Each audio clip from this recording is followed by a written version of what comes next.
다 같이 기도드리겠습니다. 참 좋으신 하나님, 감사를 드립니다.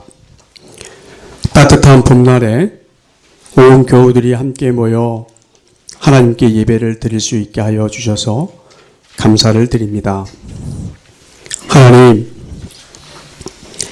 매섭고 추운 겨울 날씨에 앙상한 나무를 보고 있노라면 죽은 것처럼 바싹 말라 생명이 하나도 없는 것처럼 보입니다.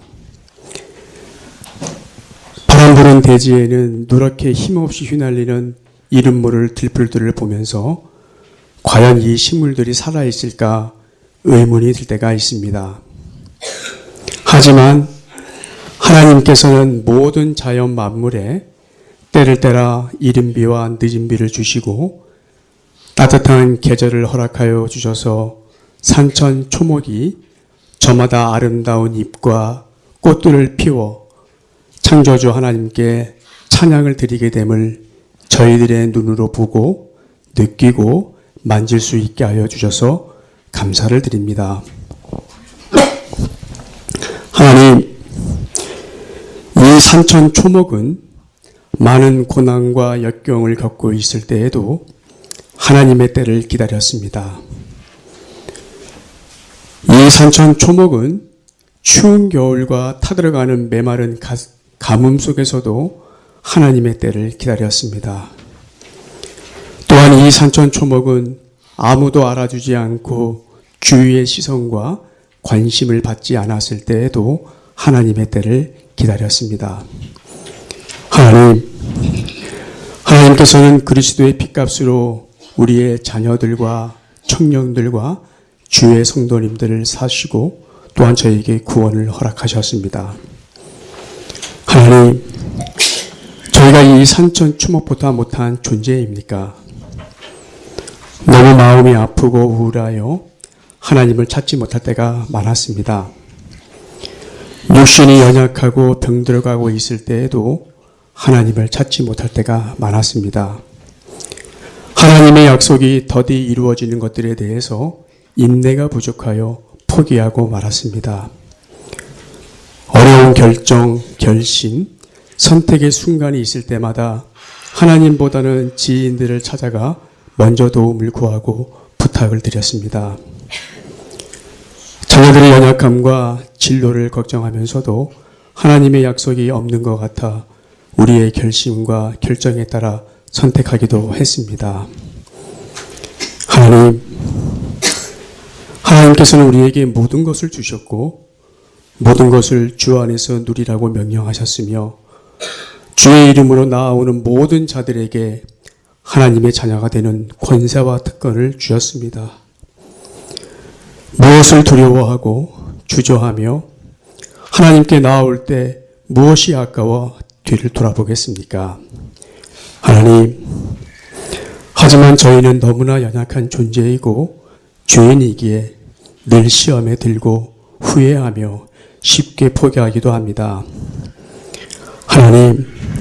하나님을 믿고 예수 그리스도를 믿는 믿음이 결코 틀리지 않았음을 예배 가운데 드러나게 하여 주옵소서. 믿음이 연약한 자들에게 확신을 허락하여 주시고 하나님의 약속이 결코 변하지 않았음을 믿게 하여 주옵소서. 건강이 회복될 수 있는 이런 믿음을 저희에게 주옵소서. 또한 자녀들의 건강과 진로도 하나님께서 함께하여 주심을 인하여 믿게 하여 주옵소서. 구원의 도리를 전혀 알지 못하고 믿지 못하는 가족들에게도 예수 그리스도의 이름으로 강하게 증거하게 하시고 구원의 약속을 믿게 하여 주옵소서. 이런 은혜가 오늘 이 아침에 예배를 통해서 드러나게 하시고 하나님의 말씀을 통해서 반석에서 샘이 솟아나듯 우리의 자녀들과 청년들과 교우들 안에서 생수의 강이 흘러넘치도록 성령의 강한 역사가 이 예배 가운데 임하여 주옵소서. 현실 앞에서 주저앉지 않게 하시고 두려워하지 않으며 열등감이나 우울증으로 인해 우리의 영혼을 악한 영으로부터 빼앗기지 않도록 깨어 기도하며 하나님 앞으로 나올 수 있도록 성령 하나님께서 인도하여 주옵소서. 오늘 예배 가운데 우리의 정성을 들여 하나님께 귀한 예물을 드렸습니다. 하나님 기뻐 받아 주십시오.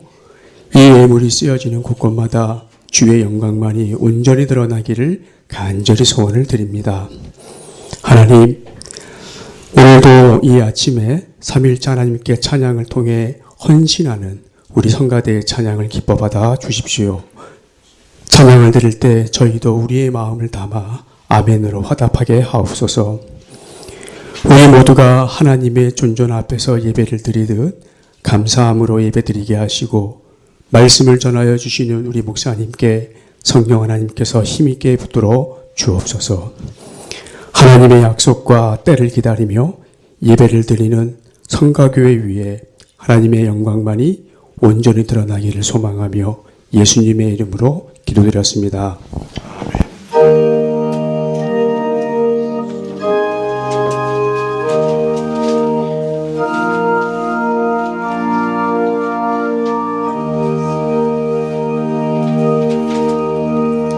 예, 말씀은 마태복음 12장 41절부터 42절 두 절입니다. 마태복음 12장 41절 42절.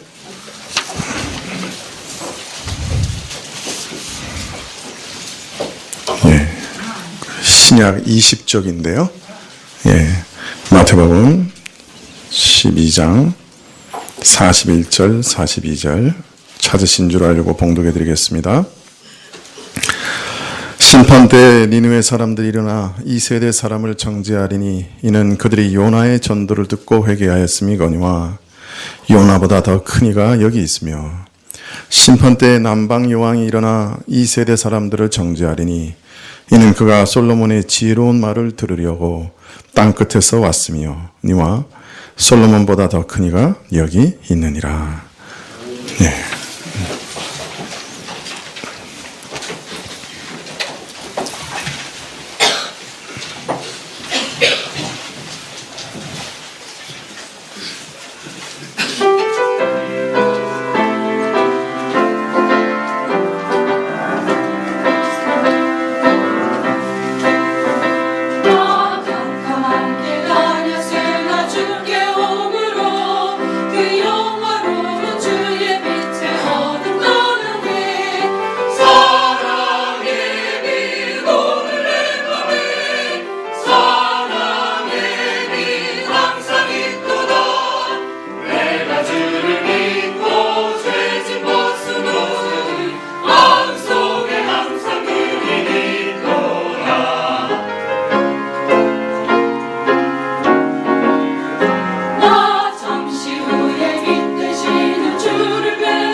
예, 감사합니다. 예, 예수님께서 성령으로 누구도 부인할 수 없는 표적을 보여주셨죠. 눈 멀고 귀머거리 되고 벙어리 된 자를 고치셨지요. 그러나 서기관과 바리새인들은 계속해서 예수님께서 메시아 되신 것을 증거할 수 있는 또 다른 표적을 보여달라 요구했습니다. 예수님께서 이런 세대를 보시면서 참 악하고 음란한 세대다. 하나님 앞에서도 참으로 악하고 하나님 앞에서 영적으로 음란한 그런 세대라. 그리고 이 세대 보여줄 표적은 이제 마지막으로 요나의 표적밖에 남지 않았다. 그렇게 말씀을 하셨습니다. 이 말씀은 지난 시간에 말씀드린 대로 자신이 이제 요나처럼 십자가에서 죽으시고 3일 동안 죽음의 권세 아래 있으시다가 그 권세를 깨뜨리시고 이제 부활하실 것을 예고하시는 말씀이었죠.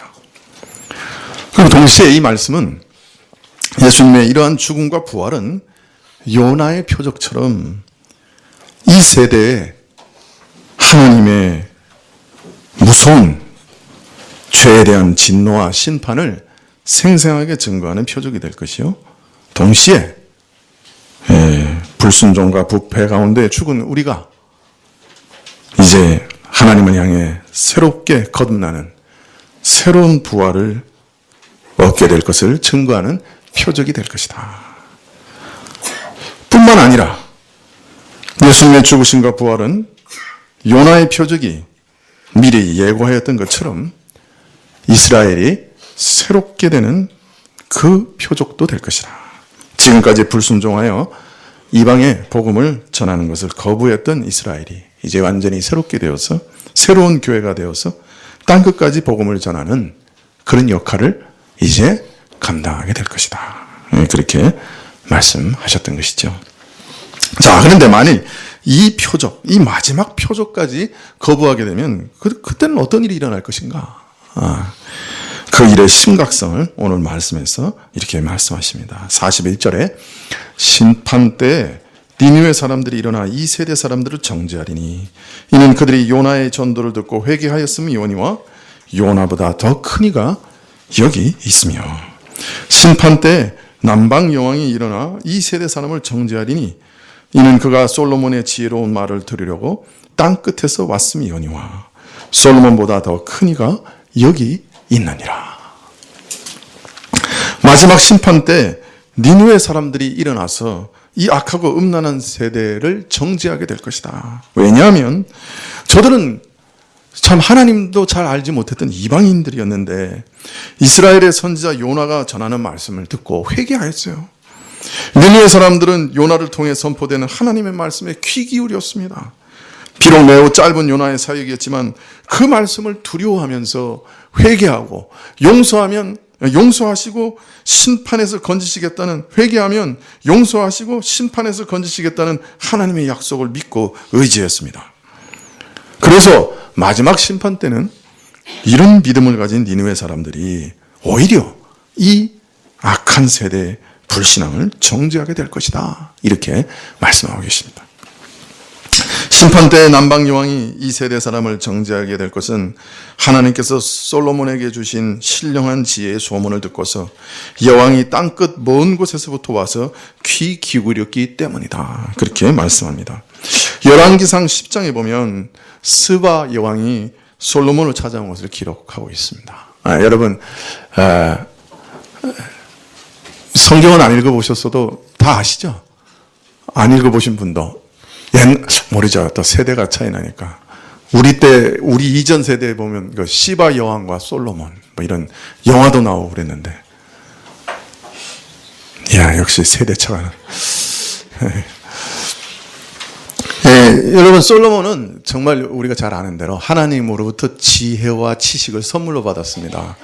그 솔로몬의 지식과 지혜를 성경에서 뭐라고 얘기하시냐면 산천초목부터 영적인 모든 것까지 모르는 것이 없었다 그래요. 대단한 지식과 지혜를 얻었던 것이죠.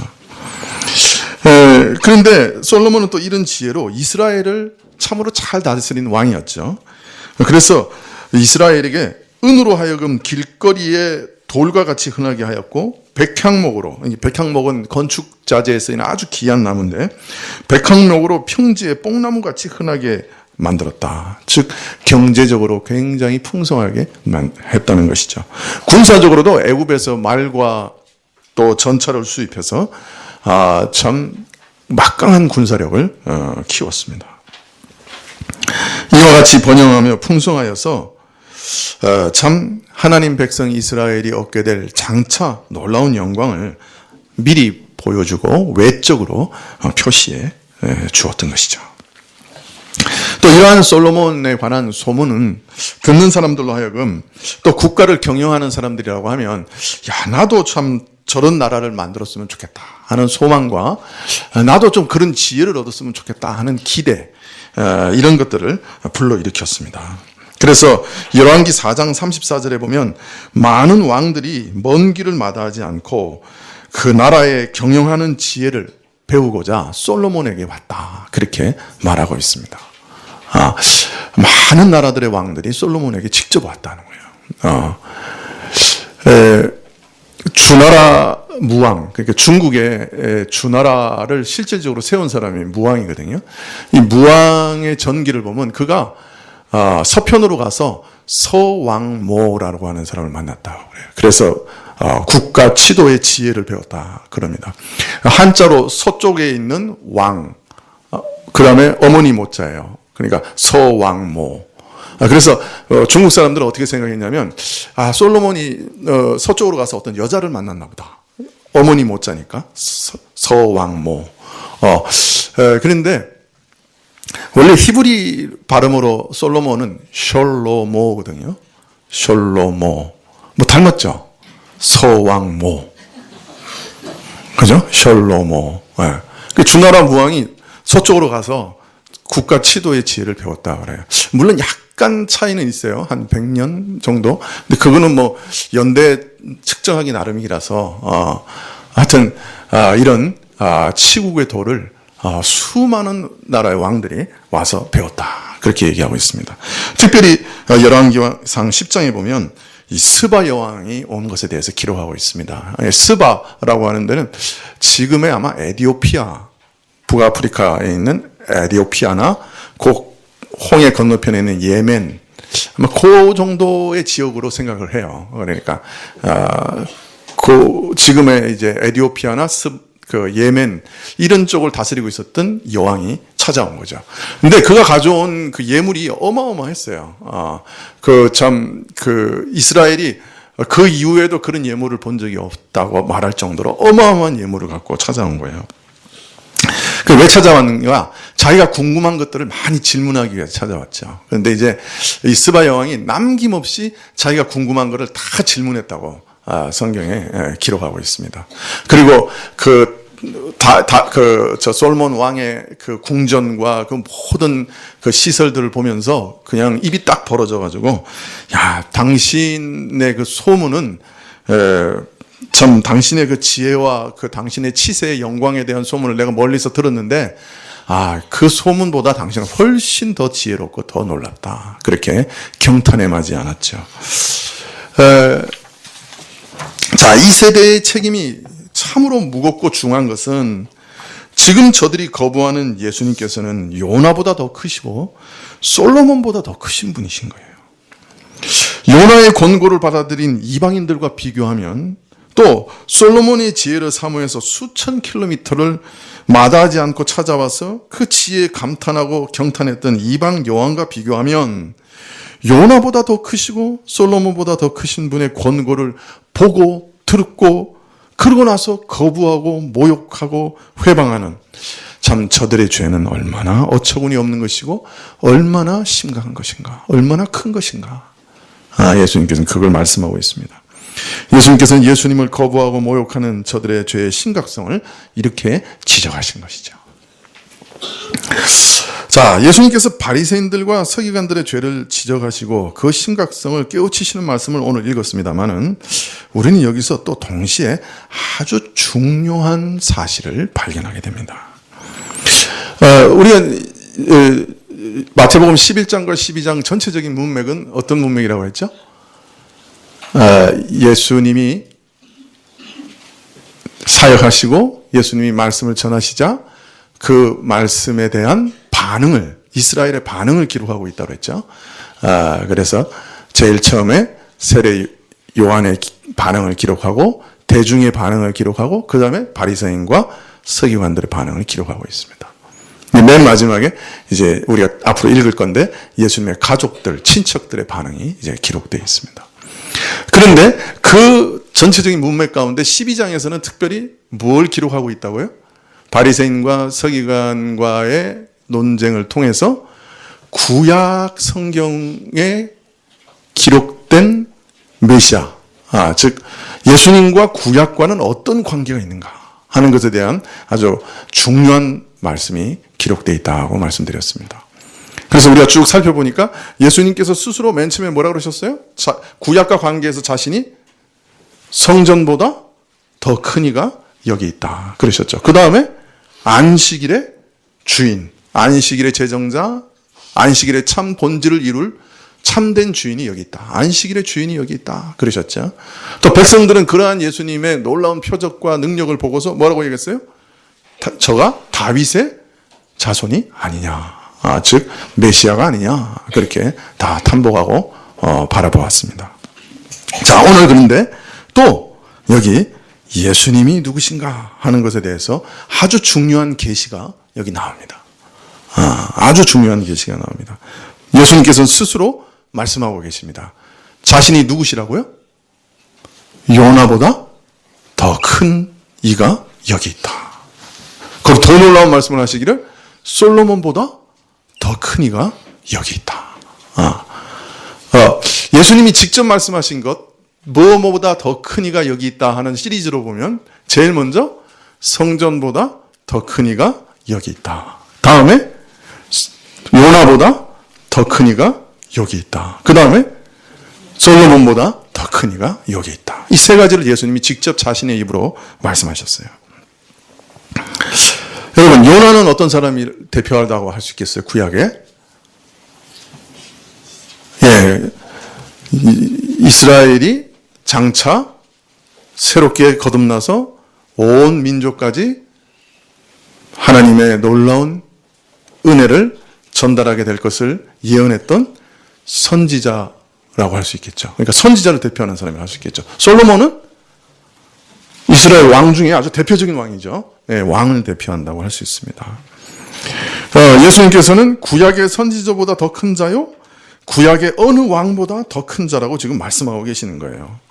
또 앞에 말씀하신 대로 마태복음 12장 6절에 내가 성전보다 더 크니라 이렇게 말씀하셨는데, 그러면 성전에서 일하는 직분 중에 최고 직분이 뭐예요? 제사장, 대제사장, 제사장. 다른 말로 말하면 예수님은 지금 뭐라고 말씀하고 계시는 거예요, 자신이? 선지자보다, 제사장보다, 왕보다 더 크신이라고 말하고 계시는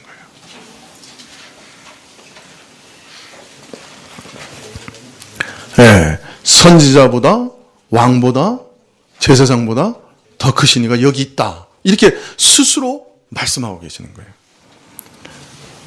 사실 구약 이스라엘이 매우 독특한 나라죠. 하나님의 나라죠. 그런데 구약 이스라엘을 이스라엘로 만드는 그 독특함을 만드는 세 직분이 있었어요. 그게 뭐예요? 선지자, 제사장, 왕입니다. 이 직분은 다 성령의 기름 부음을 받는 거죠. 그래서 제사장과 왕은 아예 임직할 때 진짜 기름을 부었어요. 그죠? 성령의 기름 부음을 받는다고 해서. 이 세 직분은 이스라엘을 이방 나라와 구별되게 하는 아주 독특한 이스라엘에게만 있는 요소였습니다. 선지자는 끊임없이 하나님의 말씀을 이스라엘에게 전하여서 이스라엘로 하나님의 뜻을 알게 하고 하나님의 뜻에 순종하게 만드는 직분이었죠. 제사장은 성전에서 이스라엘이 지은 모든 죄를 제사를 통해 온전히 처리함으로 용서함을 받게 함으로 이스라엘이 계속 하나님과 교통하며 하나님 백성으로 존재할 수 있게 만드는 직분이었습니다. 왕은 하나님의 율법을 따라 이스라엘을 다스리고 치리함으로 이스라엘로 하여금 이방과 구별되는 매우 독특한 나라로 이 땅에 설 수 있게 한 직분이었죠. 자, 그런데 이스라엘을 이스라엘 되게 하였던 이 구약의 세 직분을 예수님께서는 지금 동시에 자신이 다 가지고 계시다고 선언하고 계시는 거예요. 네. 이스라엘에서 이 세 직분을 다 가진 사람은 거의 없죠. 선지자는 선지자 직분을 가지고, 왕은 왕을 직분해 가지고, 그죠? 제사장은 제사장의 직분을 가집니다. 근데 이 세 직분을 한꺼번에 가진 사람은 거의 없어요. 아마 비근한 예를 든다면 모세? 모세는 사사라고 할 수 있겠죠. 왕은 아니었지만 그러나 왕과 비슷했고, 선지자였고 또 제사장으로서 함께 제사를 지낸 사람이었어요. 또 이와 비슷한 사람이 있다면 사무엘. 사무엘은 사사였죠. 왕과 비슷한 직분을 가지고 있었고 제사장처럼 성전에서 섬기고 또 선지자였죠. 이 두 사람을 제외하고는 비근한 예가 없어요. 그런데 예수님께서는 자신이 사실 선지자와 제사장과 왕이라 이렇게 분명히 말씀하고 계시죠. 근데 왕의 직분을 가진 사람은 없었어요. 그냥 다 사사였죠. 그죠? 일종의. 참 그런데 더 놀라운 것은 이 세 직분을 가진 모든 자들보다 자신이 더 크신 분이라고 지금 말하고 있는 거예요. 참 얼마나 놀라운 말씀인지요. 저는 이 마태복음 12장을 읽을 때마다 이 말씀들이 제 마음을 이렇게 두드립니다. 내가 성전보다 더 큰 자다. 내가 요나보다 더 큰 자다. 내가 솔로몬보다 더 큰 자다. 구약과 관계에서 예수님은 바로 이런 삼중직이라고 그러는데 세 개의 중요한 직분을 다 가지고 계신 분이에요. 그래서 조직신학에서는 예수님에 대해서 논할 때 이 구약의 삼중직을 가지신 분이다 하는 것에 대해서 굉장히 많이 가르칩니다. 그만큼 중요한 거예요. 사실 예수님이 구약의 삼중직을 다 가지고 계시다고 하는 것은 우리 구원 얻는 믿음에 있어서 굉장히 중요한 사실이에요. 그래서 오늘 조금 이렇게 주의 깊게 설교를 들으시면 좋겠어요. 혹 좀 따분하게 느껴지실지도 모르지만 그러나 주의 깊게 늘 제 설교가 재미있지는 않았잖아요. 또 그렇게 아주 기꺼이 막 그렇게 이렇게 동의를 하시면 제가 참 민망해지죠. 자, 이 구약의 삼중직,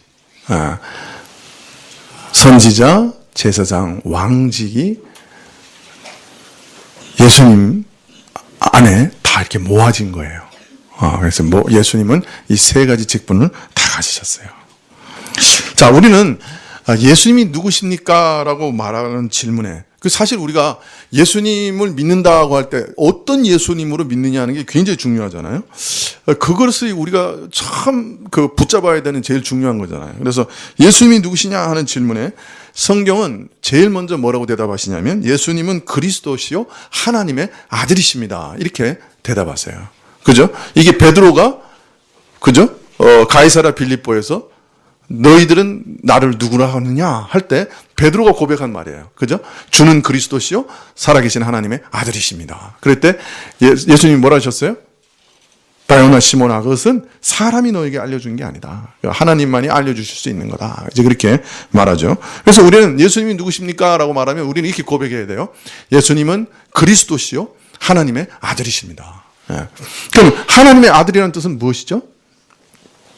하나님이라는 뜻이죠. 그리고 하나님의 독생하신 아들이라, 유일하신 외아들이시다. 그렇게 고백하는 것이죠. 그리스도라 하는 말씀은 구약에서 우리를 구원하시기 위해 오실 메시아라는 그런 뜻입니다. 메시아는 원래 기름 부음을 받은 자라 그런 뜻인데요. 히브리어로. 이 히브리어를 헬라어로 번역할 때 그리스도라 이렇게 번역을 했어요. 그래서 메시아와 그리스도는 같은 말이죠. 메시아는 히브리어고 그리스도는 헬라어입니다. 그래서 예수님은 그리스도, 우리를 구원하는 메시아시다. 이렇게 우리는 고백해야 되는 거죠. 그래서 그리스도, 예수님은 그리스도시고 하나님의 아들이십니다. 이게 구원 얻는 믿음의 고백이에요. 그러니까 예수님이 누구시냐 할 때 이렇게 고백해야 되는 거예요. 예수님을 다르게 고백하면 그 잘못된 거죠. 그죠? 자, 그런데 그러면 그 메시아, 그 그리스도는 어떤 분이시냐 이렇게 물으면 어떻게 대답해야 되냐 하면 그리스도는 하나님 나라의 선지자시요 제사장이요 왕이신 분이십니다. 그렇게 고백해야 되는 거예요. 무슨 말인지 이해되시죠? 그리스도라고 하는 분에 대한 정의를 다시 삼중직에서 내릴 수 있는 거예요. 물론 메시아라고 하는 말은 왕에 더 가까워요, 사실은. 그러나 사실 단지 왕이 아니고 선지자시면서 제사장이면서 왕이신 분이에요. 네, 그래서 이 셋을 다 말해야 되는 것이에요. 구약에서 그리스도의 사역을 미리 이렇게 그림처럼 보여주시는 것이 바로 선지자와 제사장과 왕이에요. 예, 미리 그렇게 구약에서 다 보여주신 거예요. 예. 그런데 미리 보여주셨던 그 선지자와 제사장과 왕의 진정한 원형, 그건 모형이었죠. 그래서 구약에 있었던 모든 선지자와 왕과 제사장은 모형이었어요. 근데 그것에 원형이 있었단 말이에요. 그분이 누구예요? 예수 그리스도시라는 거예요. 그래서 사실은 구약에 나타나는 모든 선지자와 제사장과 왕을 해석할 때도 그리스도의 모형으로 해석해야 해석이 가능해요. 구약에 보면 왕이 잘못하면 백성들까지 다 망해요. 그죠? 왕이 혼자 잘못하는데 백성까지 다 망해. 왜 이런 일이 일어나느냐? 이해가 안 돼. 그죠? 그런데 원래 예수님께서는 교회의 머리시잖아요. 그죠? 그 왕된 머리가 상하면 몸도 상하게 돼 있는 거예요. 그래서 구약에서 일어나는 모든 일들을 해석하기 위해서는 사실은 원형이신 예수님에 대한 이해가 없이는 구약의 선지자직, 제사자직, 왕직이 해석이 안 돼요. 어떤 면에서는. 네, 그래서 구약을 이해하기 위해서도 제사장의 삼중직에 대한 이해가 있어야 구약을 읽을 때 이게 이런 얘기구나 하는 게 이해가 되고, 또 어떤 면에서는 여기 예수님이 하신 일들이 여기 다 있네, 미리 다 보여주고 있네, 이렇게 구약을 해석할 수가 있습니다. 이것이 이제 우리가 개혁주의, 특별히 칼빈주의 안에 이 예수님의 삼중직에 대해서 계속해서 강조하는 이유 중에 하나가 구약과 신약이 한 책이다 하는 것을 증명하는 한 방식이기 때문에 그렇습니다. 제사장과 왕과 선지자의 참된 원형이 이제 이 땅에 서셨는데 그분이 바로 예수 그리스도시다. 이렇게 성경은 말씀하고 있습니다. 그래서 히브리서 1장 1절부터 2절까지 보면 이런 말씀이 있습니다. 한번 찾아보시겠어요? 히브리서 1장 1절부터 2절까지. 히브리서는 신약의 뒤쪽에 있죠. 예.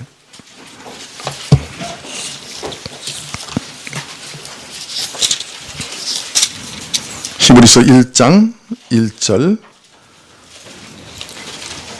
2절.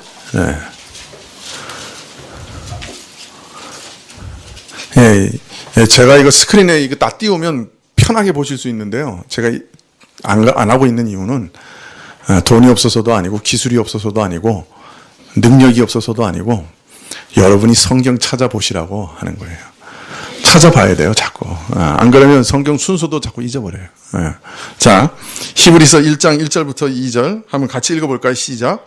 옛적의 선지자들로 여러 부분과 여러 모양으로 우리 조상들에게 말씀하신 하나님이 이 모든 날 마지막에 아들로 우리에게 말씀하셨으니, 거기까지만 읽겠습니다. 여러분, 히브리서는 참 이상한 책이에요. 보통 다른 책들은 누가 누구에게 뭐 보낸다, 그죠? 그리고 뭐 안부 인사도 나오고 뭐 이렇게 되어 있는데 편지 형식으로 보통 써져 있는데 히브리서는 그런 게 아예 없어요.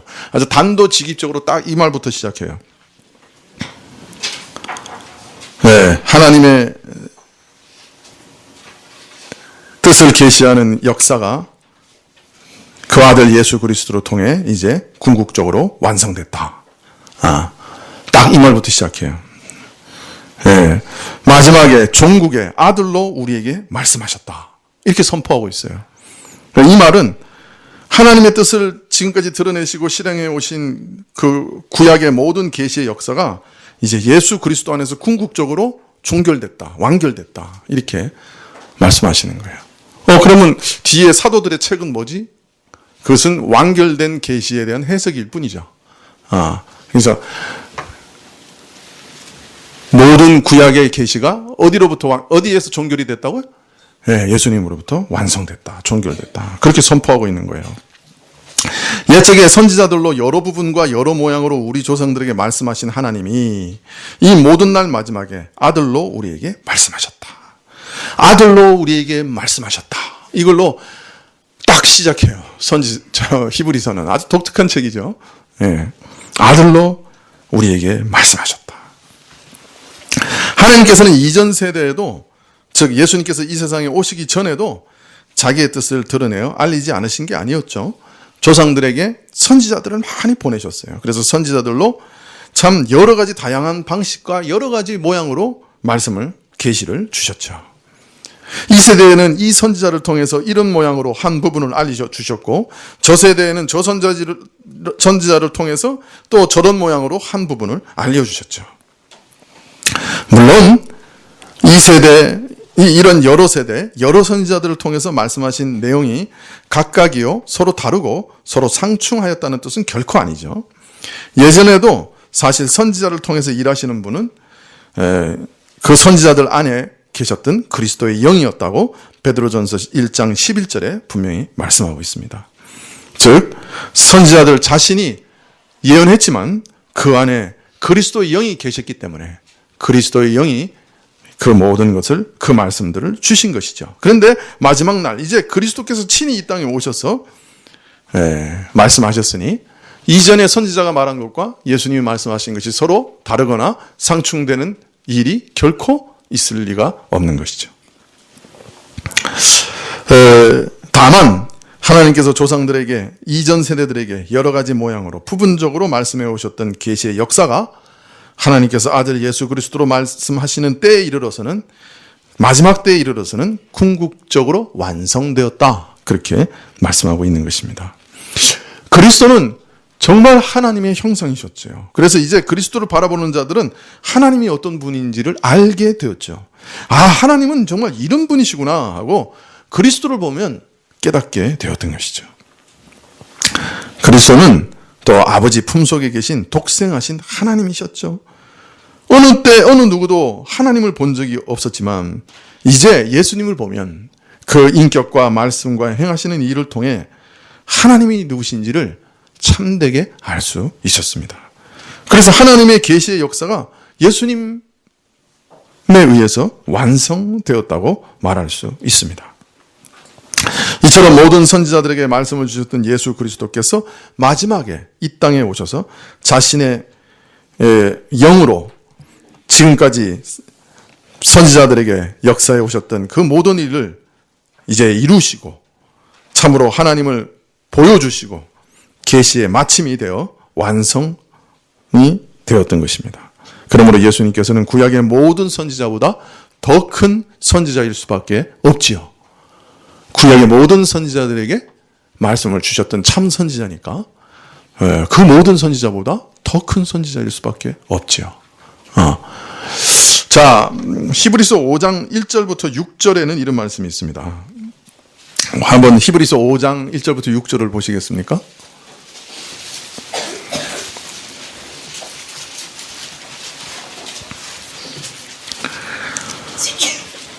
네, 히브리서 5장 1절부터 6절에 보면 대제사장마다 사람 가운데서 취한 자이므로 하나님께 속한 일에 사람을 위하여 예물과 속지 않은 제사를 드리게 하나니 저가 무식하고 미혹한 자를 능히 용납할 수 있는 것은 자기도 연약에 쌓여 있음이니라.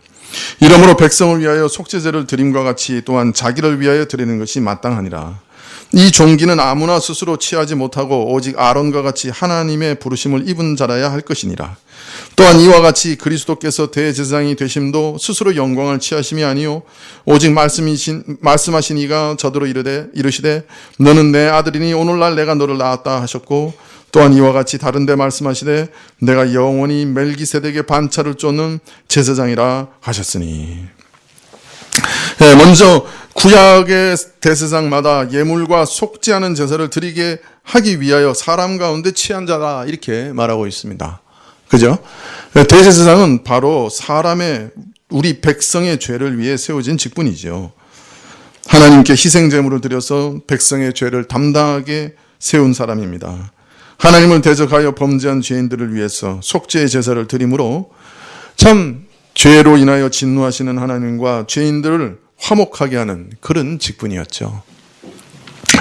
자, 그런데 백성을 위하여 속죄 제사를 드리되 자신 역시 백성 가운데 취한 자이기 때문에 그 역시 다른 형제와 똑같이 연약함에 쌓여 있었습니다. 그래서 무지한 자들의 잘못을 범하는 것들을 보면서 냉혹한 자세가 아니라 마음이 누그러뜨리며 온유한 자세로 대할 수 있었다고 말합니다. 예. 자기도 똑같은 죄인이니까 다른 죄인들이 참 재물을 가지고 올 때 참 연약한 자로서 같이 긍휼히 여길 수 있었던 것이죠. 그러나 한편 구약의 제사장들은 그들 역시 똑같은 죄인이기 때문에 백성들의 죄를 위해 제물을 드린 것 같이 자기 자신을 위해서도 속죄 제사를 드려야 했습니다.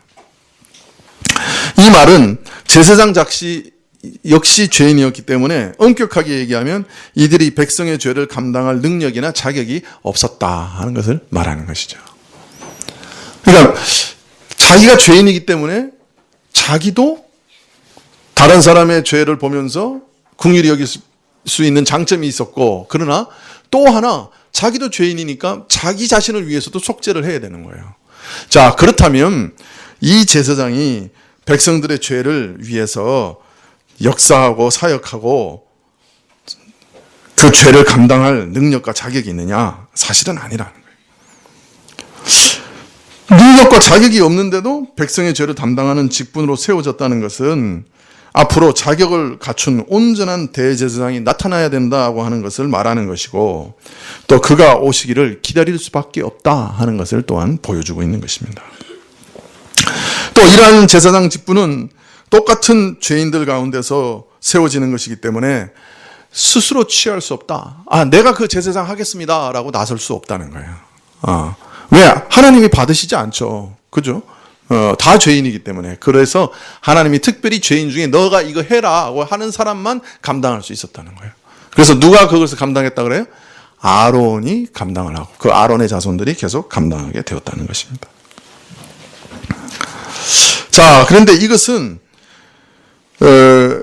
그리스도의 경우에도 마찬가지라 그래요. 예수님께서도 이 존귀한 대제사장의 직분을 스스로 취하는 것이 아니라 그래요. 오직 구약에 미리 예언하시기를 너는 내 아들이라 내가 오늘 너를 낳았다고 친히 말씀하셨고, 또 다른 데 이르시기를 너는 멜기세덱의 반차를 쫓아 영원한 대제사장이 되리라고 밝히신 그 뜻을 따라 예수님도 대제사장이 되셨다는 거예요. 시편 2편에 보면 하나님을 대적하는 모든 세력들에 대하여 선언하기를 내가 너의 왕을 시온에 세우셨다 하시고, 그를 가리켜 너는 내 아들이라 오늘 내가 너를 낳았다 하시며, 아들인 그에게 땅끝까지 온 세계를 유업으로 주어 철장으로 다스리게 하시며 모든 대적 세력을 굴복하게 하리라 하셨습니다.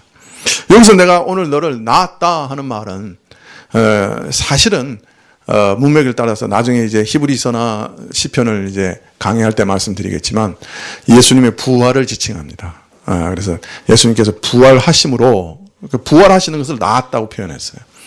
부활하심으로 바로 영원한 왕이요 영원한 대제사장이 되셨다.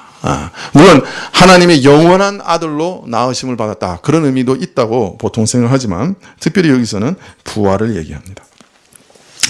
자, 그리고 이 온 세상을 다스릴 만물의 왕, 부활하심으로 그 왕으로 취임하신 분은 또 시편 110편에 말씀하시기를 하나님 우편의 왕으로 자정하셔서 모든 대적 세력을 멸하시고 정복하실 이 메시아는 시편 110편에 동시에 멜기세덱의 반차를 쫓아 영원한 대제사장이 될 것이다 예언하고 있다는 거예요. 그래서 보통은 이스라엘은 레위의 반차를 쫓아서 제사장이 됐죠.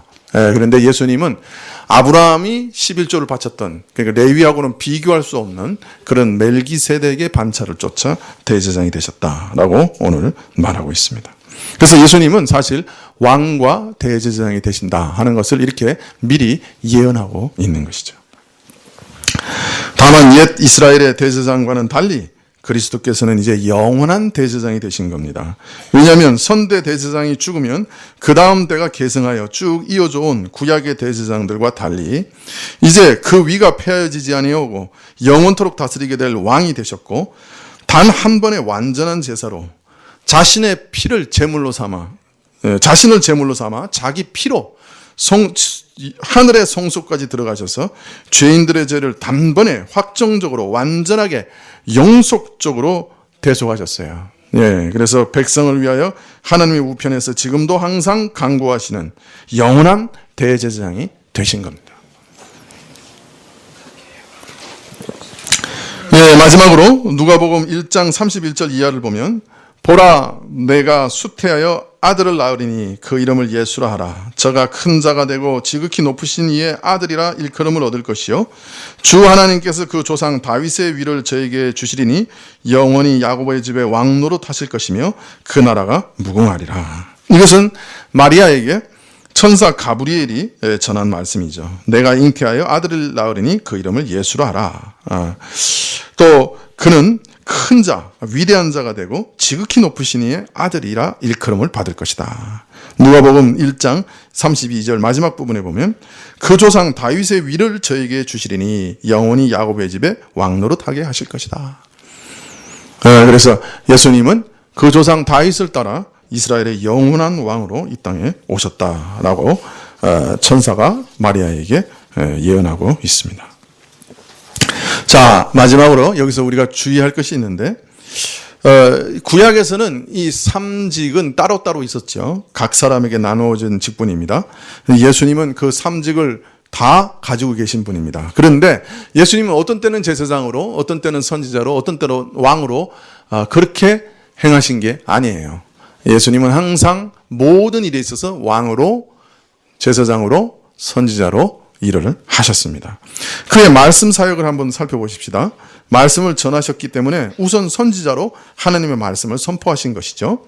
그러나 동시에 그는 그 말씀을 통해서 제사장적인 국률과 그의 왕권을 나타내시죠.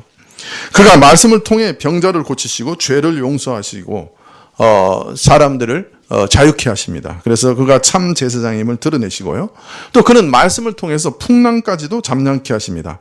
자신이 만유의 왕이심을 그 말씀으로 드러내신 것이죠.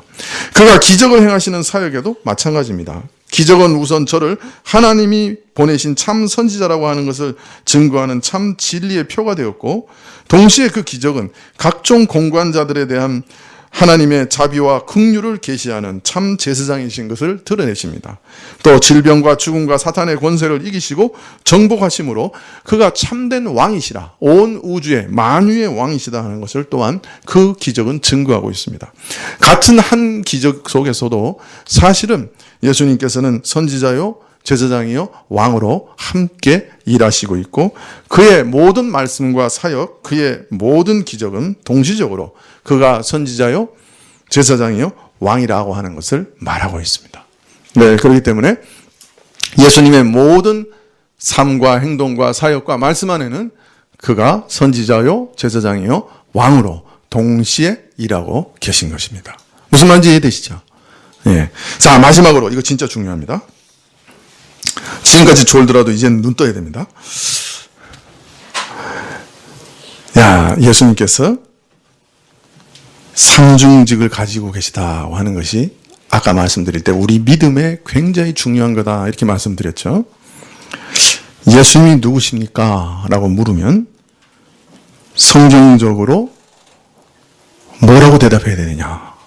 그리스도와 하나님의 아들이라고 대답을 해야 됩니다. 자, 그러면 그리스도라는 말은 또 성경적으로 어떤 말입니까? 라고 말하면 성경은 그리스도를 교회의 왕, 제사장, 선지자라고 말합니다. 그렇게 대답해야 돼요. 무슨 말인지 이해되세요? 네. 굉장히 중요한 말이에요.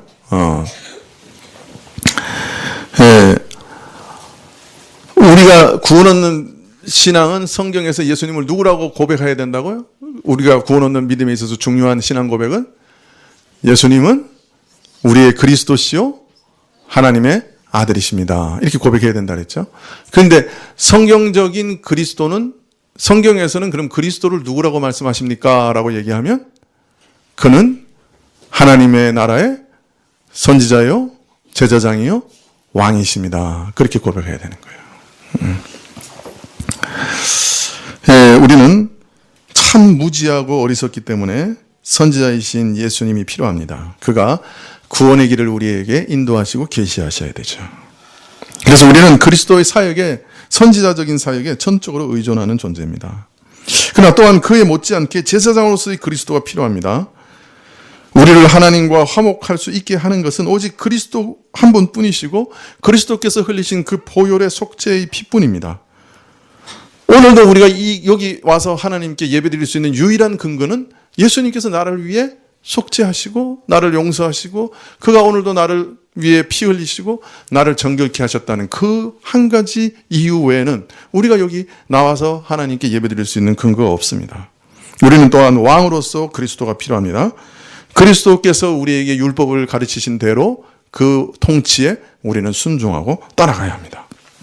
자, 그런데 문제는 예수님을 믿는다고 하면서 이 삼중직을, 이 세 가지 직분을 서로 나누는 사람들이 있어요. 그게 무슨 말이냐? 이런 사람들 굉장히 많아요. 교회에서. 우리는 그 직분 중에 하나만 골라요.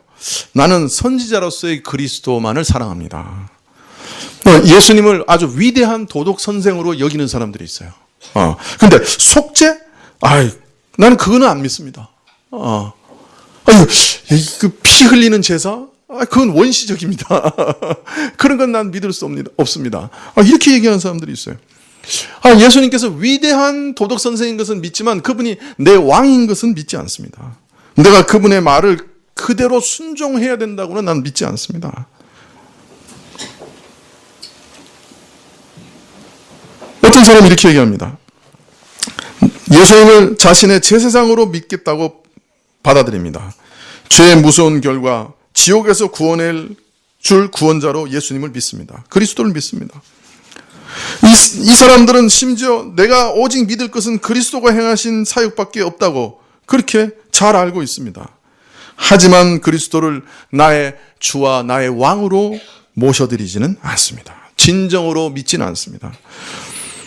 그리스도께서 이 사람들의 삶을 다스리고 있지는 않습니다. 이런 사람들은 왕과 주로서 그리스도의 거룩한 율법과 법에 복종하지 않습니다. 따라서 이 사람들은 성경에 없는 예수님을 믿고 있는 것입니다. 우리가 성경대로 예수님을 믿으려고 하면 예수님을 나의 선지자, 하나님께서 말씀해 주시는 나의 선지자로 믿어야 합니다. 예수님의 말씀을 나 하나님의 말씀으로 믿고 그 말씀을 따라야 합니다. 예수님을 나의 대제사장으로 믿어야 합니다. 그가 내 죄를 용서하시고 나를 지옥의 심판에서 건지시고 내가 받아야 할 모든 지옥의 심판을 십자가에서 다 대신 받으시고 그의 보혈로 오늘도 나를 정결케 하시는 분이시라고 믿어야 합니다. 그리고 무엇보다 그리스도를 나의 왕으로 믿어야 합니다. 그리스도께 복종해야 합니다. 그리고 이제 내 안에서 왕 되려고 하는 세상의 정욕과 욕심을 이겨야 합니다. 십자가를 지고 나를 부인하면서 왕이신 주를 따라가야 합니다. 이것이 성경에 말씀하신 그리스도를 믿고 따르는 것입니다. 믿으시죠? 예, 나의 그리스도는 누구십니까? 영원한 선지자시요, 제사장이시요, 왕이십니다. 이 세 가지를 다 믿는 것입니다. 예수님께서도 항상 모든 일에 선지자요, 제사장이요, 왕으로 행하셨던 것처럼 나도 예수님을 선지자요, 왕이요, 제사장으로 믿고 순종해야 합니다. 그래서 그리스도의 삼중직을 올바로 이해하는 것이 우리 구원의 믿음에 있어서 매우 중요합니다. 매우 중요합니다. 다시요. 우리가 예수님은 누구십니까? 라고 물으면 그리스도시요 하나님의 아들이십니다. 이것이 성경적인 올바른 고백입니다. 그 그리스도는 누구십니까? 라고 물으면 성경적으로 어떻게 대답해요? 그분은 선지자시요, 제사장이요, 왕이십니다. 그는 선지자요, 제사장이고 왕으로 기름 부음 받은 하나님 나라의 제사장, 선지자, 왕이십니다. 그렇게 고백해야 합니다. 기도하시겠습니다.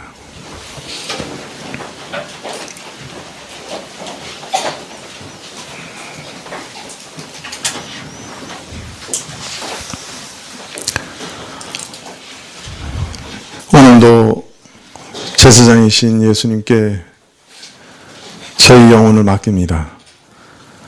저희 많은 죄악을 주께 맡깁니다. 대제사장이신 주께서 우리 많은 죄를 처리해 주실 줄 믿고 의탁합니다. 용서하옵소서. 오늘도 선지자이신 주님의 말씀을 듣고 깨우침을 얻고자 합니다. 이 말씀 속에서 빛을 얻고 믿음의 도리를 깨닫게 하옵소서. 오늘도 왕이신 주님 앞에 무릎 꿇습니다. 나의 영원한 왕으로, 내가 순종할 분으로, 내가 섬기며 따라야 할 분으로 믿고 엎드립니다. 우리의 경배를 받아 주옵소서. 우리의 절을 받아 주옵소서. 예수님의 이름으로 기도합나이다. 아멘. 352장 찬송하시겠습니다.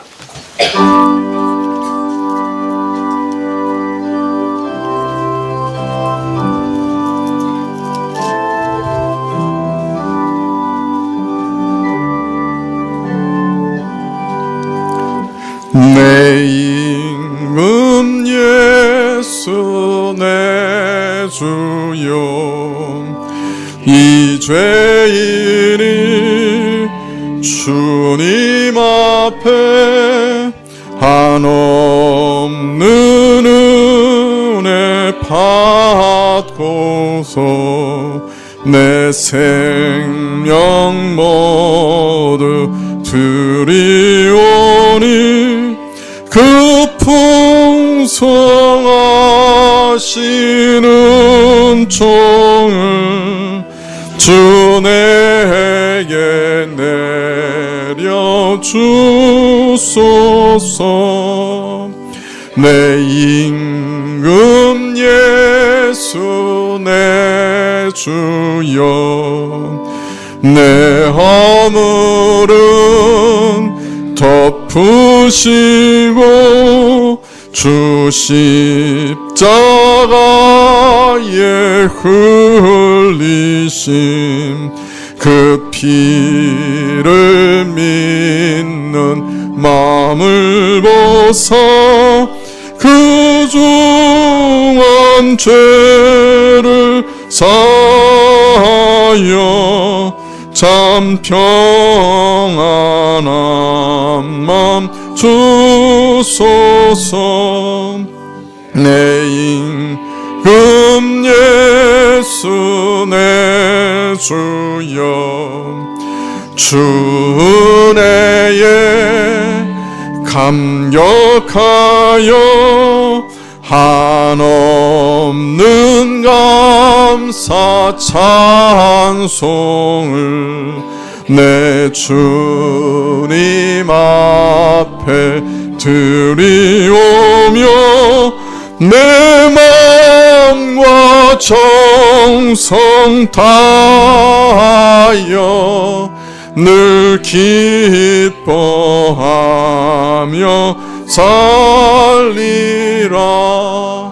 내 임금 예수 내 주여, 이 마음과 이 천한 몸 그 보배 피로 값주고 주 친히 사신 몸이오니 나 이제 사나 죽으나 주 뜻만 따라 살리라.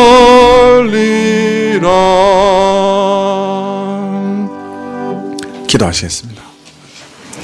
지금은 우리 주 예수 그리스도의 은혜와 하나님 아버지의 그 크신 사랑과 이 은혜와 사랑을 깨닫게 하시고 누리게 하시는 성령님의 교통하시고 역사하시고 감동하심이 주의 세 가지 직분은 나뉘지 않음을 믿고 나의 왕이시오 제사장이시오 선지자이신 예수님께 감사하며 머리 숙인 주의 백성들 위해 지금부터 영원까지 함께 계실지어다. 아멘.